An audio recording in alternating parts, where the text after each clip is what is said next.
got a little bit of time left. Here is producer Benedict Rhodes for some stoppage time chat. Benny, good to see you. Got some rapid fire questions for us. How's it going? Good guys. A lot of hard-hitting questions for this week. The first one is obviously the CPL playoffs start 1 month from today exactly on October 23rd. So the question is, which team's going to win the North Star Cup, and also which one's going to win the CPL Shield?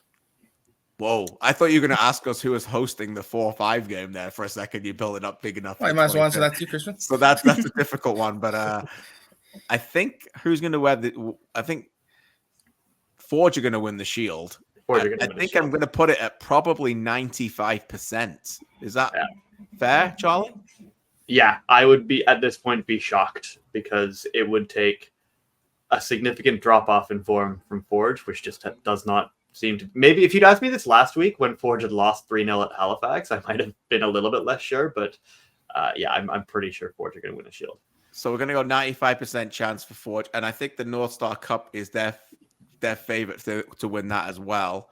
I did pick Cavalry to win that at the start of the year. I picked Forge to win the Shield, so I'll stay with that for now. But I think Forge probably, again, with winning the Shield, home field advantage, 4-time champs, maybe list at like 60% chance of winning the Cup as well. So they could be on for a double here, Charlie. I don't know, what number do you think for Forge, and what do you think for the Cup?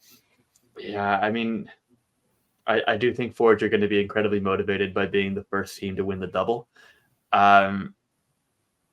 It really is going to come down to the form in these next 3-4 weeks, because I think that is a lot of it. I don't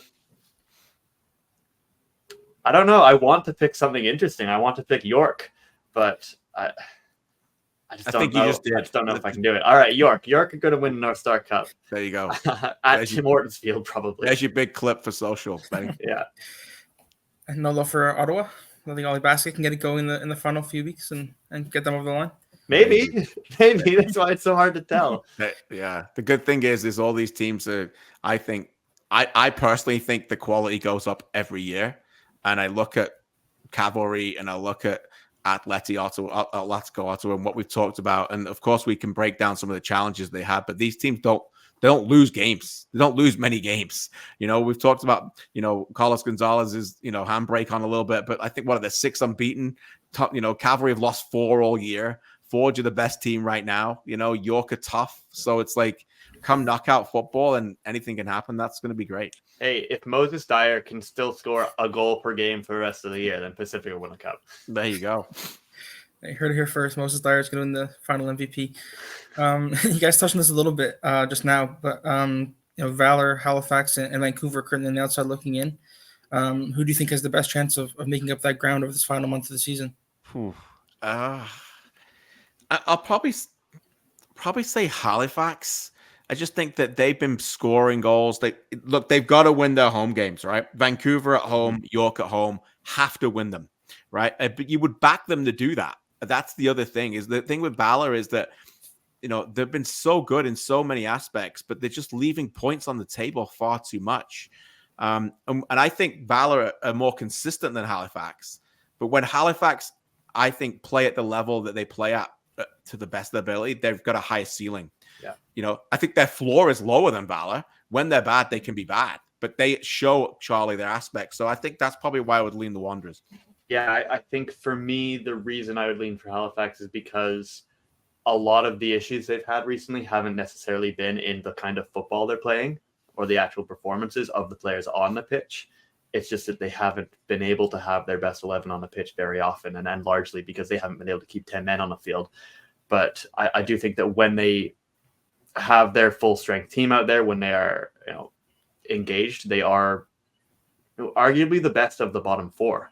Yeah. But I do think that you're right. The bottom can fall out very, very quickly for Halifax, and that has been really the reason they are where they are right now. We're still waiting, right, for Rhea to just find another level. Yeah. I think that's there. And I think Patrice has got some interesting decisions to make when Nimmick's back, because look, of course, Nimmick's been excellent for that team, and Lockery, they've defended great this year in parts.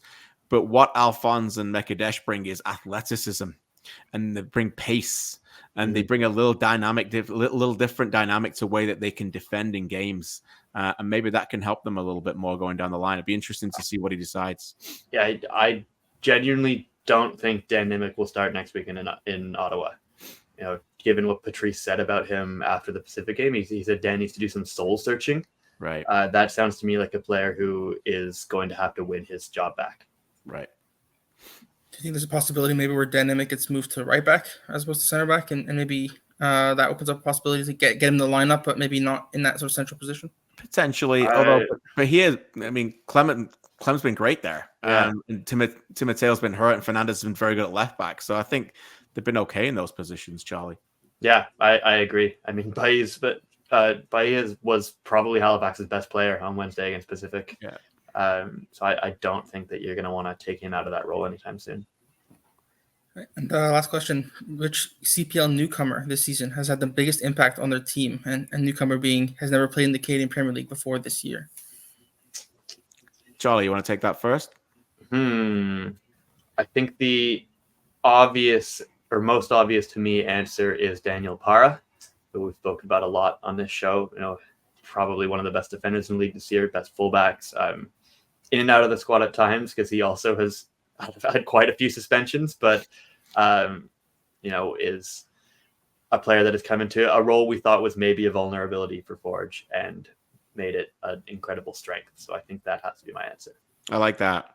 We don't have an award for this, do we, in the CPL? We do have 7 awards, but if we had an award for it, I think the short list would be Daniel Para, Temi Antonoglu. Yes. Who's had an excellent year, also in the same position. And my guy, Toma Vincenzini from York, who I think has been a very, very good signing, very astute. I know got lobbed on the weekend, but that, as Benjamin Morris said, is because of the way he wants him to play.